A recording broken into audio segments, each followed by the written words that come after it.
어떤 것을 이루는 과정에는 견디고 버텨야 하는 시기가 반드시 있게 마련이다. 그리고 버티는 시간 동안 우리는 그 일의 의미와 절박성을 깨닫고 자신의 한계를 인식하고 필요한 것들을 재정비하며 결국은 살아남는 법을 익히게 된다.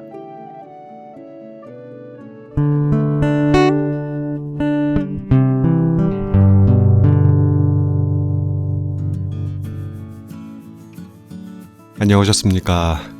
무도회 아저씨 책 읽는 자작나무입니다. 책 읽는 것을 녹음해야 되는 날에는 반드시 새벽 4시에는 일어나려고 합니다. 제 집에서 가장 조용한 시간대가 4시에서 6시까지거든요. 동네 강아지들도 이 시간에는 별로 짖는 법이 없고요. 공사 소음도 없고 다만 멀리까지 나갔다가 돌아오는 바다 위에 배들의 모터 소리 정도가 작게 있을 뿐입니다. 얼른 세수하고 침대 정리하고 책상에 앉았습니다. 그 자세로 딱 10분 정도 명상을 하고 노트북을 켰는데 불싸. 지금 녹음할 수 있는 책이 없다는 걸 이제야 깨닫습니다. 제가 책을 소개하는 루틴은 대략 이렇습니다. 책을 읽는다. 좋다고 생각하면 출판사에 이메일을 보내서 리뷰 낭독의 허락 여부를 묻는다. 허락이 떨어지면 책을 다시 읽으면서 빨간색과 노란색 줄을 그으며 어떤 꼭지, 어느 정도의 분량을 읽을지 표시한다. 그리고 새벽 4시에 일어나 녹음을 한다. 어떤 책을 읽으면 좋겠다 까지만 해두었고요. 출판사에 보낸 메일을 아직 못 받았던 거예요. 나 괜히 일찍 일어났네. 아이고 아까워. 더 자도 되는데. 그러다가 원래 내가 북튜버가 되기로 했던 초창기에 그 마음을 떠올려 봤습니다. 처음에는 누군가를 위한 책 읽기가 아니었거든요. 나에게도 노화는 금세 찾아올 것이고 이미 왔고 더 이상 눈으로 읽을 수 없는 시간이 오기 전에 부지런히 내가 좋아했던 책들을 녹음해 두면 나이 들었던 내가 엄청 행복해하겠지? 이런 생각이었단 말이죠. 그래서 낭독을 허락받지 못했는데에도 녹음해서 업로드해둔 영상들이 꽤 있습니다. 물론 이 영상들은 비공개로 되어 있어서 저밖에는 들을 수 없는 책들이죠. 이 책은 진짜 여러분들한테 들려드리고 싶었었는데 그래서 나 지금 녹음할 건데 부디 허락해주면 좋겠다 그런 생각하고 있어요. 오늘은 2015년 갤리온에서 펴낸 30년간 정신과 의사로 일하던 중 15년간 파킨슨병을 알아왔던 김혜남 선생님의 책 오늘 내가 사는 게 재미있는 이유 들려드리겠습니다. 이미 이전에 당신과 나 사이라는 책은 업로드해서 많은 분들이 들어봐 주신 적도 있습니다. 함께 해보실까요? 저는 허락받을 수 있다는 큰 기대 없이 녹음을 하는데 만약 지금 여러분들이 이거 듣고 계시다면 오늘 운 트인 날입니다. 충분히 행복해 하셔도 좋습니다.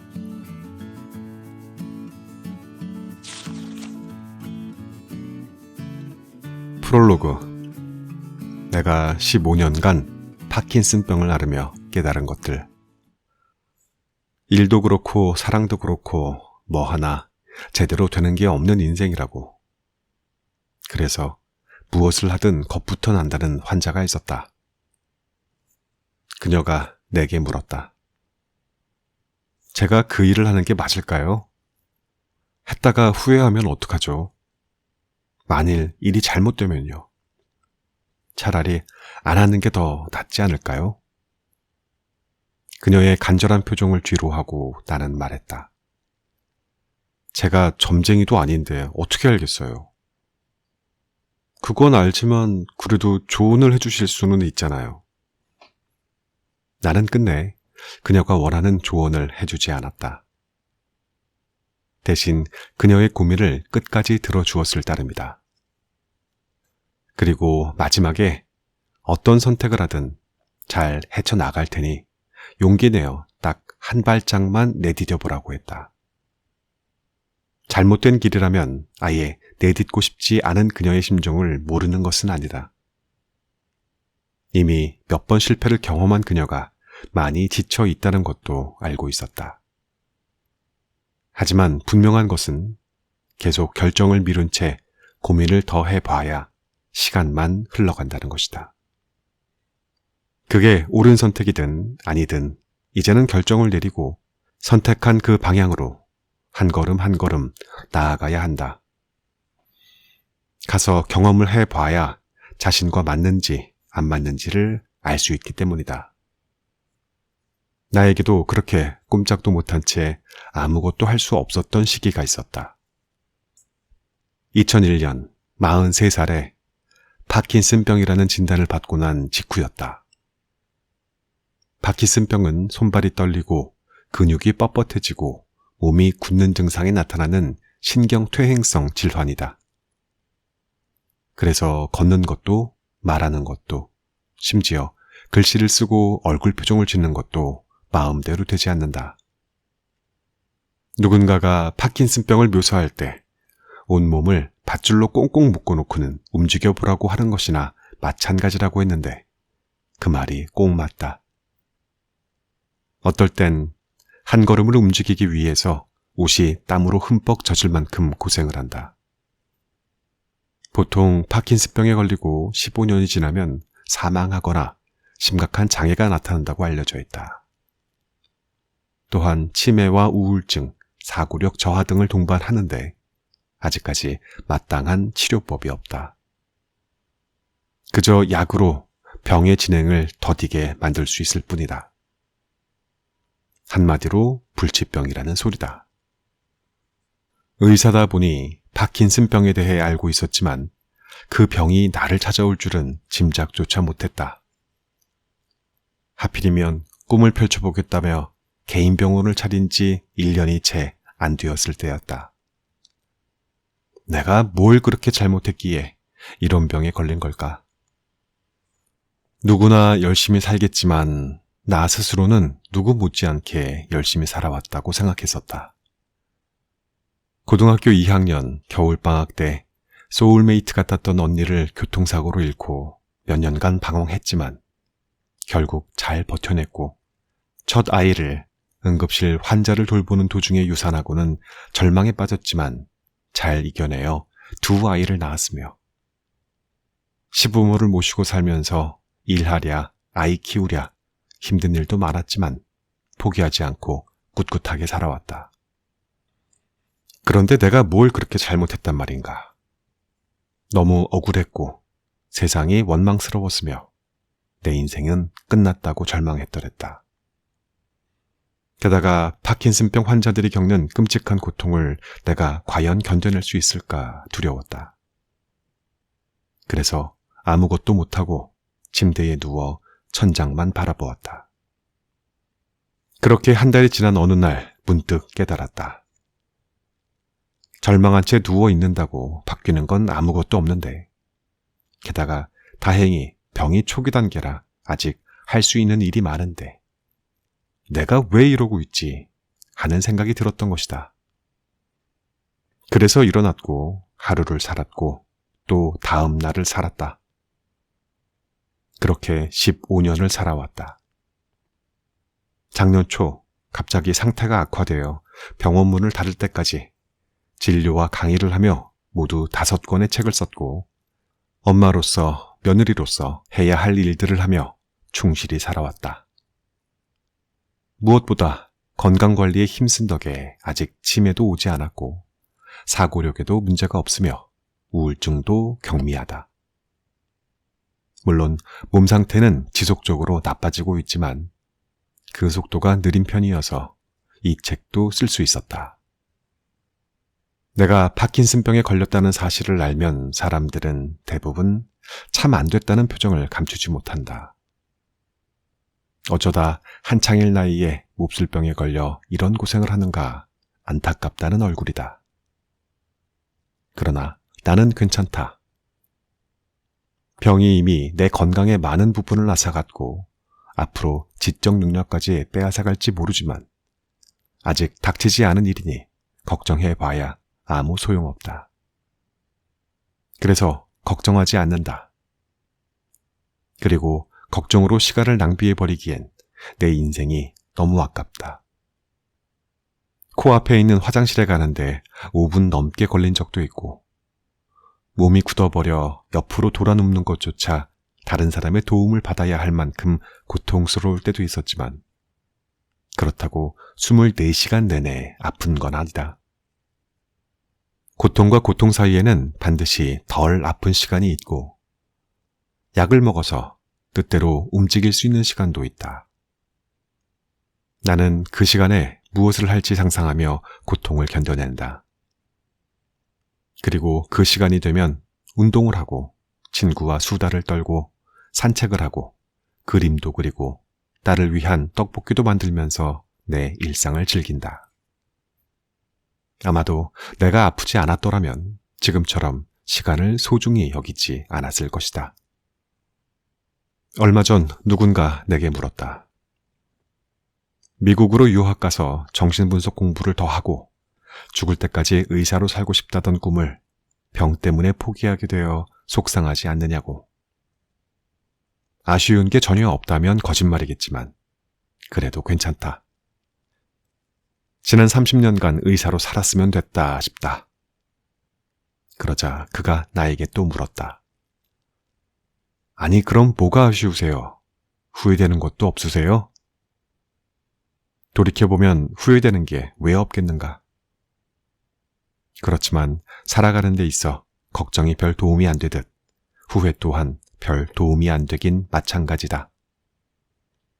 그럼에도 한 가지 후회하는 게 있다면 인생을 숙제처럼 해치우듯 살았다는 것이다. 의사로, 엄마로, 아내로, 며느리로, 딸로 살면서 나는 늘 의무와 책임감에 치여 어떻게든 그 모든 역할을 잘 해내려 애썼다. 나 아니면 모든 게 잘 안 돌아갈 거라는 착각 속에 앞만 보며 달려왔고 그러다 보니 정작 누려야 할 삶의 즐거움들을 놓쳐버렸다. 아이를 키우는 기쁨도 환자를 돌보는 성취감도 제대로 만끽하지 못한 채 스스로를 닥달하듯 살았던 것이다. 그래서 이제는 그러지 않으려고 한다. 하루에도 수많은 사람들이 먼저 떠나기도 하고 더 큰 일을 당하기도 하면서 살아가는데 내가 이렇게 살아있다는 것이 얼마나 감사한 일인가. 그래서 컨디션이 좋은 날은 좋은 대로, 컨디션이 좋지 않은 날엔 그런 대로 하루를 재미있게 보내려고 애쓴다. 가끔 고통이 심할 때에는 지치기도 하지만 괜찮다. 아픈 나의 손을 꼭 잡아주는 사람들이 내 곁에 있기 때문이다. 그리고 무엇보다 나는 하고 싶은 게 아직도 참 많다. 병 때문이기는 하지만 의사를 관두고 나니 또 다른 세상이 열렸다. 중국어 공부도 제대로 해보고 싶고 진짜 끝내주는 요리를 만들어 사람들에게 대접하고 싶고 서해, 남해, 동해를 한 바퀴 쭉 둘러보고도 싶다. 이 책에 공개한 버킷리스트는 10개밖에 안 되지만 내 마음속엔 더 많은 리스트가 있다. 그렇게 지금 이 순간에도 꿈꾸기를 멈추지 않아서인지 사는 게 재미있다. 앞으로 병이 다시 악화되어 책을 더 이상 쓸 수 없게 되더라도 나는 그때 할 수 있는 일들을 찾아 하면서 재미있게 살고 싶다. 이왕이면 다 홍치 말하고 어차피 사는 거 재미있게 살다 가면 좋지 아니한가. 2015년 봄날에 김해남.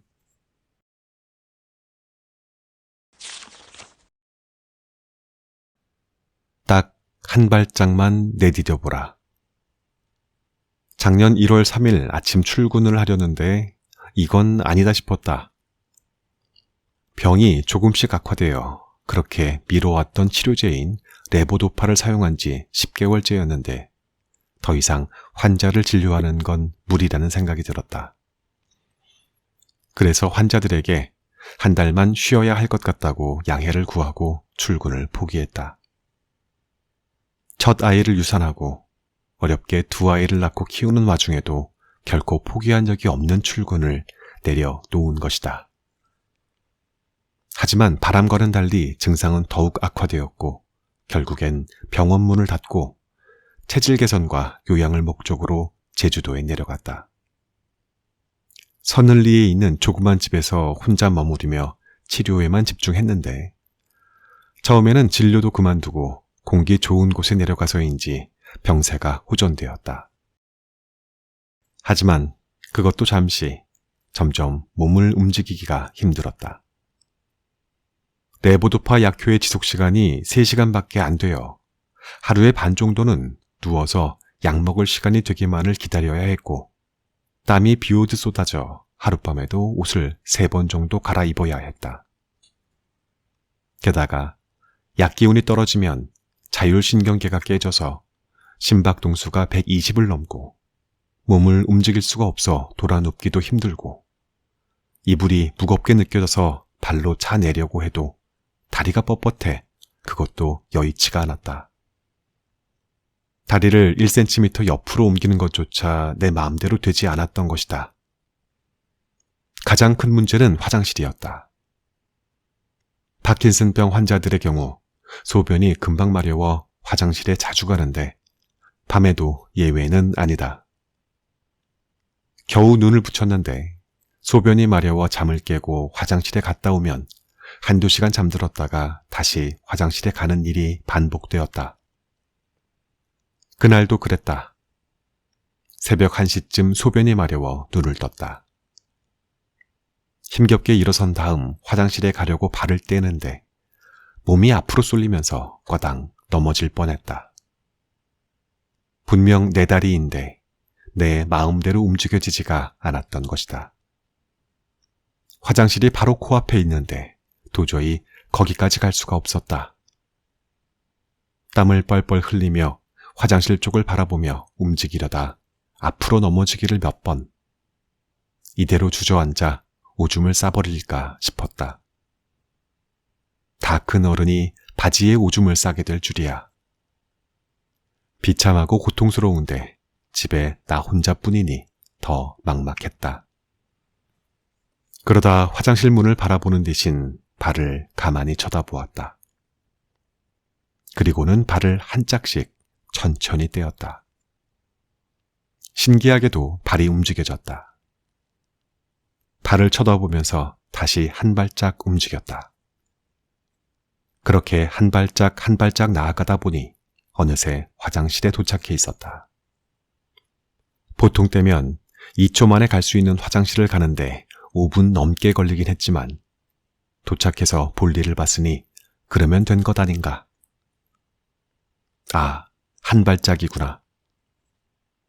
내가 가려는 먼 곳을 쳐다보며 걷는 게 아니라 지금 있는 자리에서 발을 쳐다보며 일단 한 발짝을 떼는 것. 그것이 시작이며 끝이다. 그렇게 한 발짝 한 발짝 내딛는 데 집중하다 보면 어느새 목적지에 도착해 있는 나를 발견하게 되는 것이다. 흔히 높은 계단을 오를 때 저 위를 보고 가면 못 올라간다는 말이 있다. 올라가다가 어디까지 왔나 확인해 보면 계단 끝까지 가려면 아직 멀었다는 사실에 절망하여 주저앉기 때문이다. 주저앉아 언제쯤 저 끝까지 갈 수 있을까 생각하다 아예 올라가기를 포기하게도 된다. 그러나 도저히 못 갈 것 같은 순간에도 발을 쳐다보며 한 발짝 떼는 것은 언제든 가능하다.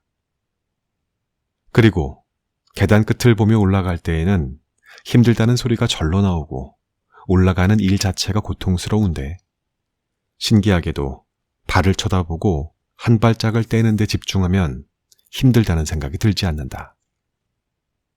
온 신경이 그저 한 발짝을 내딛는 데만 집중되기 때문이다. 선생님, 한 발짝을 떼는 것은 쉽죠. 그런데 만약에 그 길이 아니면 어떡해요? 잘못된 길로 한 발짝 한 발짝 나아가 낭떠러지에 도착하면 어떡하느냐고요. 어느 환자가 볼멘 소리로 나에게 했던 말이다. 내가 몇 년 동안 진료를 맡았는데 병 때문에 도저히 진료가 불가능해서 다른 의사를 소개해주자 그는 나에게 울면서 전화를 했다. 선생님, 그 의사 선생님이 저한테 맞는 치료자일까요? 저를 도와줄 수 있는 분이 맞느냐고요. 만약에 아니면 어떡하죠? 나도 모른다고 대답했다.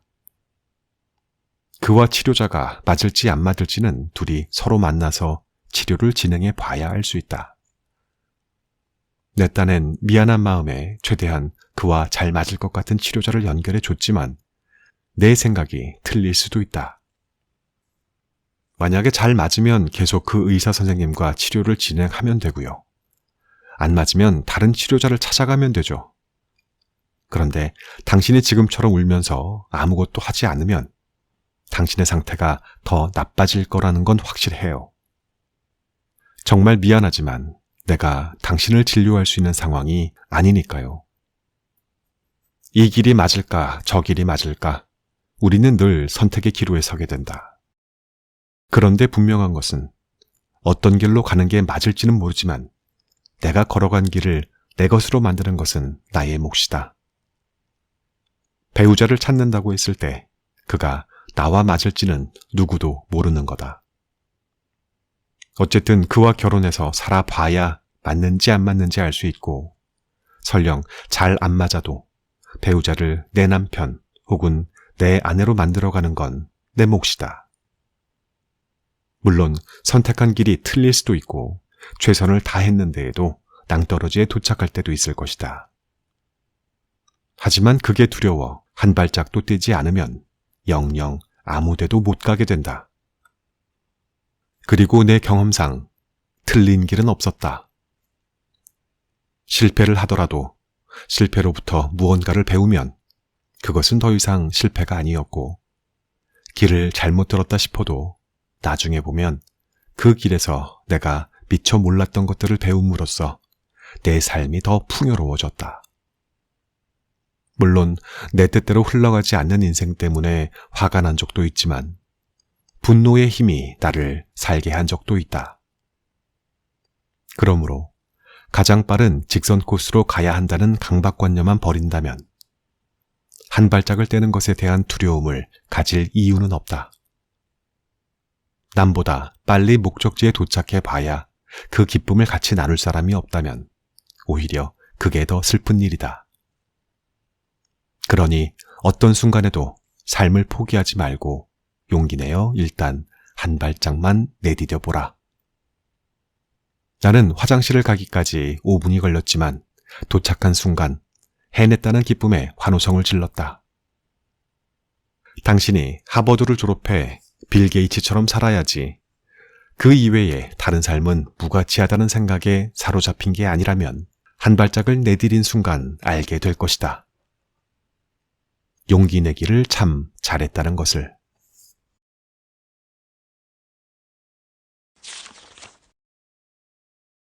때론 버티는 것이 답이다. 때론 버티는 것만으로도 힘든 날들이 있다. 나에게도 그런 날들이 있었다. 고등학교 2학년 기말고사가 끝나던 2월 10일, 바로 위의 언니가 교통사고로 세상을 떠났다. 대학교 예비 소집에 간다고 밝게 웃으며 집을 나선 언니가 대학교 앞에서 횡단보도를 건너다 차에 치여 죽은 것이다. 연년생으로 친구보다 더 가깝게 지내던 소울메이트 언니는 그렇게 갑작스럽게 내 곁을 떠났다. 언니가 떠난 뒤 한 달 만에 할머니도 돌아가셨다. 그런데 나는 마음껏 울 수가 없었다. 새벽에 물 마시려고 나왔다가 방에서 우는 소리가 들려 슬쩍 방문을 열어보면 아버지가 울고 있고 어머니가 아버지를 위로하고 있었다. 다음 날은 어머니가 울고 아버지가 어머니를 위로했다. 늘 강하신 분이라고 생각했는데 할머니와 언니의 죽음을 견딜 수 없었던 아버지는 우리 형제들을 보고 있으면 자꾸 언니 생각이 난다며 끝내 강원도 공장으로 내려가 버리셨다. 집에서 언니 이야기를 꺼내는 사람은 아무도 없었다. 어머니와 큰언니, 남동생, 여동생 모두 언니 이야기를 꺼내면 너무 마음이 아플까봐 모두 자기 가슴 속에서만 언니를 묻어두었다. 집안 분위기가 늘 침울했던 그때 나에게는 딱 한 가지 생각뿐이었다. 버텨야 해. 나까지 무너지면 안 돼. 나는 언니를 대신해 두 사람 몫을 살아야 한다고 생각했다. 그것이 내가 살아있는 이유의 전부였다. 고등학교 3학년이라고 공부한답시고 책상에 앉아 있었지만 내 연습장은 어떻게든 버텨서 살아남아야 한다는 절박한 다짐으로 채워지곤 했었다.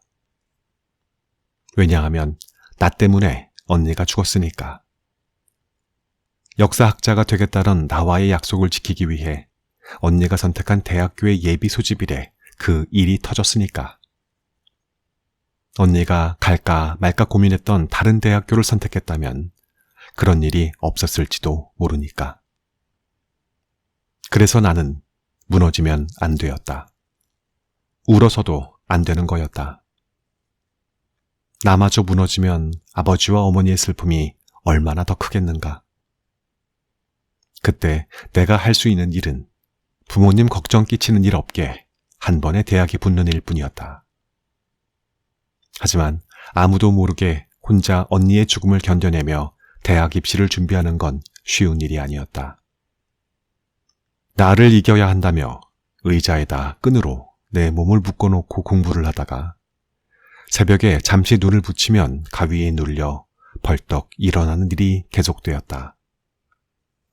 그러다 버티는데도 한계치에 이르렀는지 대학 시험을 한 달 앞두고부터 탈이 나기 시작했다. 늦게까지 공부하느라 몸은 고된데 잠은 잘 안 오고 계속 체해서 먹을 때마다 토를 했다. 나중에는 이러다 시험을 제대로 볼 수는 있을까 걱정되었다. 결국 시험 당일 마지막 교시에 과학시험을 보는데 세상이 노래지면서 앞이 안 보이고 식은땀이 줄줄 흘렀다. 하지만 어떻게 버텨온 1년인데 이대로 무너질 수는 없는 노릇이었다. 그래서 겨우 시험을 마쳤고 다행히 원하는 대학에 들어갔다. 그렇게 1년 동안 죽을 것 같이 힘든 상황을 견디고 대학에 들어갔을 때 나는 이제 내 인생에 버텨야 할 날들이 다시는 오지 않을 줄 알았다. 그런데 어느 순간 돌아보니 나는 또 버티고 있었다. 내 맘 같지 않은 첫 직장에서 인정받기까지의 날들을 버텨내고 있었고, 결혼을 깨버리고 싶은 날들을 버텨내고 있었고, 40이 넘어서는 병으로부터 버텨내고 있었다. 그러고 보면 산다는 게 버티는 일이 아닐까 싶다. 그런데 버틴다고 하면 사람들은 흔히 그것이 굴욕적인 것이라 생각한다. 그래서 왜 그렇게까지 살아야 하는지 모르겠다고들 말한다.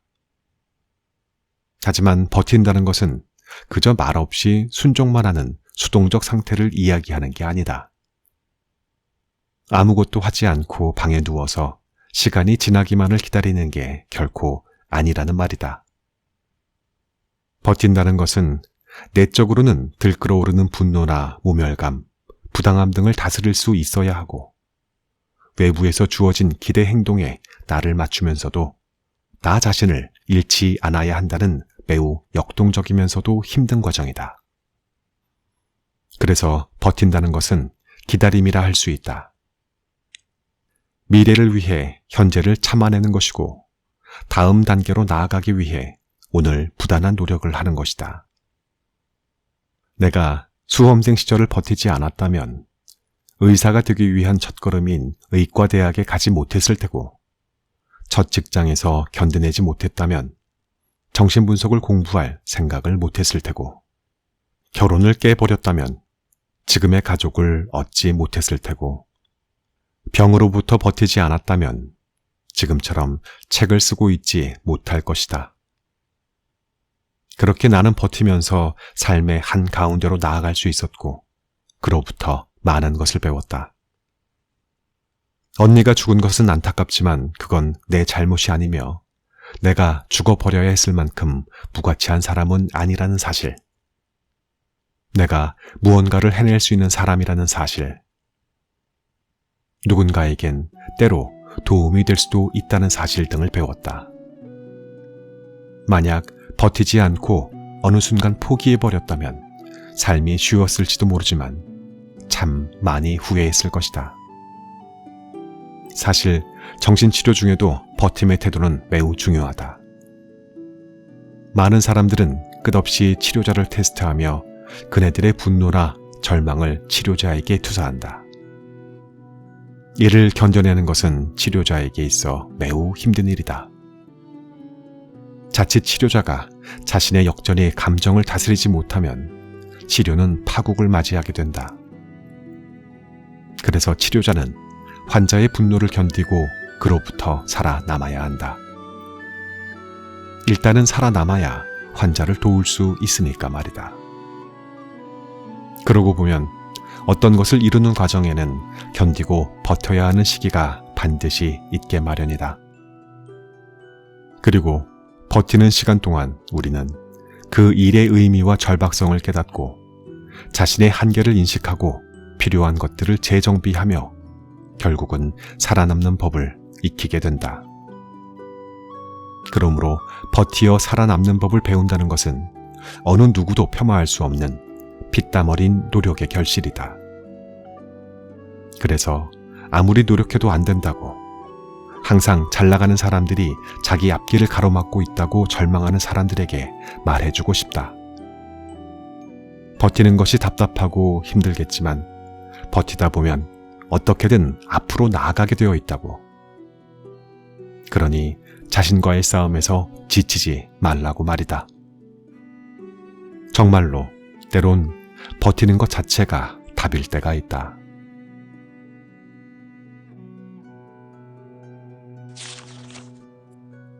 오늘의 낭독은 여기까지 하겠습니다.